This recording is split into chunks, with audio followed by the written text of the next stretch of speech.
ऐसा करना मुश्किल हो रहा है, राइट? अम्मा आंखें खोले ना अम्मा, अल्लाह के वास्ते आंखें खोले अम्मा, मेरी तरफ देखे ना अम्मा।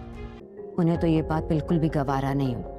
जुबैदा कहाँ किसी की परिशे कुछ की दादी का इंतकाल हो चुका था। परिशे की माँ अब परिशे को फ़ोर्स कर रही है कि वो जल्द से जल्द शादी कर ले, क्योंकि परिशे की यही दो वजूहत थी कि जिसकी बिना पर वो शादी नहीं कर रही थी। एक तो ये कि उसे अपनी दादी को संभालना था और दूसरा ये कि उसे अपने घर को संभालना था। जबकि परिशे की अब एक वजह तो बिल्कुल ख़त्म हो चुकी है, इसलिए अब उसकी माँ उसे दिन रात यही कहती है कि अब उसे शादी कर लेनी चाहिए। उसे बिल्कुल भी किसी के सहारे नहीं बैठना चाहिए और ना ही उसे किसी पर डिपेंड करना चाहिए। उधर अनाया भी चाल चलने की कोशिश कर रही है, लेकिन नाहिल को उसकी बातों पर बिल्कुल भी यकीन नहीं आ रहा। इसलिए वो राहील से यही बात करती है कि उसे अनाया की बातों पर बिल्कुल भी यकीन नहीं है, क्योंकि वो अनाया की नेचर से बहुत अच्छे तरीके से वाकिफ़ है। वो जानती है कि अनाया यहाँ पर भी कोई ना कुछ चाल चल रही होगी, जिस पर राहील उसे यही कहता है कि फ़िलहाल जैसा चलता है तुम इसे चलने दो और तुम्हें उस पर ऐसा कोई भी भरोसा करने की ज़रूरत नहीं है। बल्कि मैं पूरी कोशिश करूँगा कि कुछ भी गलत ना हो और सब कुछ ठीक हो और कुछ भी मैं गलत नहीं होने दूँगा। तुम बस मुझ पर भरोसा करो।